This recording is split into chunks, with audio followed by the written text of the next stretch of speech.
السلام علیکم دوستو، آج ہم بات کرنے جا رہے ہیں ایک ایسے شخص کی جو صرف ایک راجہ نہیں تھا بلکہ اپنے آپ کو خدا کہہ کر لوگوں پہ حکومت کرتا تھا، جس کا تکبر اتنا زیادہ تھا کہ اس نے اللہ کو بھی چیلنج کر دیا۔ یہ ہے کہانی فرعون کی، مصر کے سب سے مشہور ظالم اور متکبر حکمران کی۔ فرعون، جس کا اصل نام رامسس II یا کچھ روایات کے مطابق مرنپتا تھا، ایک ایسے دور کا راجہ تھا جہاں مصر تمام دنیا کا مرکز تھا۔ ہر طرف اس کے نام کا شور تھا۔ اس نے عظیم عماراتیں بنوائیں، اپنی تصویریں پتھر پر نقش کروائیں اور ہر جگہ لکھوا دیا، میں خدا ہوں، میرے سوا کوئی اور نہیں۔ اس نے دعویٰ کیا کہ وہ انسانوں کا رب ہے، اپنے آپ کو خدا کہہ کر عوام سے سجدہ کرواتا تھا۔ اس کے محلوں میں سونا، موتی اور ہر وہ آسائش تھی جو دنیا دے سکتی تھی، لیکن پھر بھی اس کے دل میں خوف تھا۔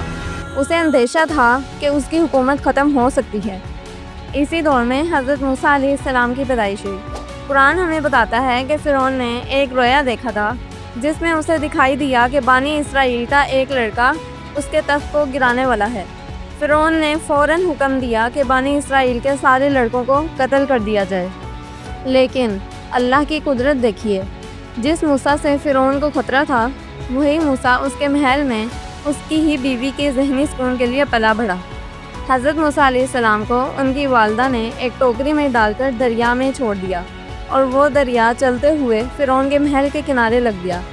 اس کی بیوی بی بی عائشہ نے اسے اپنا بیٹا بنا لیا۔ حضرت موسیٰ علیہ السلام نے فرعون کے محل میں پرورش پائی، لیکن جب اللہ کا حکم آیا تو وہ نبی بنا دیے گئے۔ انہوں نے فرعون کے سامنے اللہ کا پیغام رکھا: فرعون، میرے رب کو مانو، اللہ کے سوا کوئی خدا نہیں۔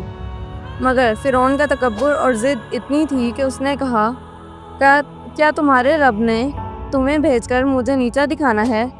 میں تو مصر کا مالک ہوں، میری نہریں ہیں، میرے لوگ ہیں، تمہارے رب کیا دے سکتا ہے؟ فرعون نے حضرت موسیٰ علیہ السلام اور ان کے بھائی حضرت ہارون علیہ السلام کی بات کا مذاق اڑایا۔ اس نے کہا، اگر تم سچے ہو تو کوئی معجزہ دکھاؤ۔ حضرت موسیٰ علیہ السلام نے اپنا عصا زمین پر پھینکا، جو ایک بڑے سانپ میں تبدیل ہو گیا، لیکن فرعون نے اسے جادو کا نام دے کر اپنے جادوگروں کو بلایا۔ جب ان سب نے اپنی رسی ڈالی اور جادو کیا تو حضرت موسیٰ علیہ السلام کا سانپ ان سب کو نگل گیا۔ تب ان سب جادوگروں نے سجدہ کر لیا اور کہا، ہم موسیٰ کے رب پر ایمان لائے۔ فرعون کا غصہ بھڑک گیا۔ اس نے کہا، میں تمہارے ہاتھ اور پیر کاٹ دوں گا اور تمہیں سولی پر چڑھا دوں گا، لیکن ان لوگوں نے اپنا ایمان نہیں چھوڑا۔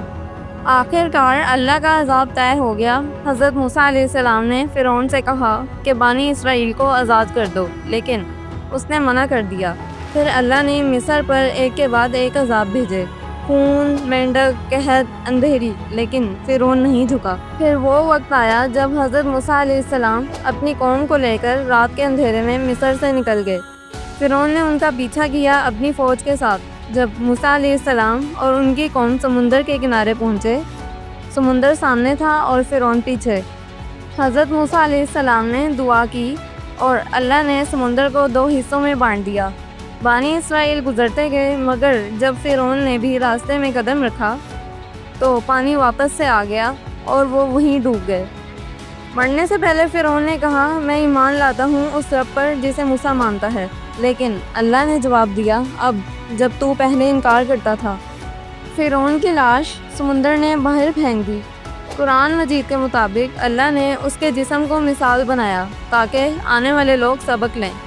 آج بھی اس کی ممی مصر کے میوزیم میں موجود ہے۔ آج بھی لوگ دیکھتے ہیں کہ کیسے خدا بننے کا گمان تھا، وہ خاک ہو گیا۔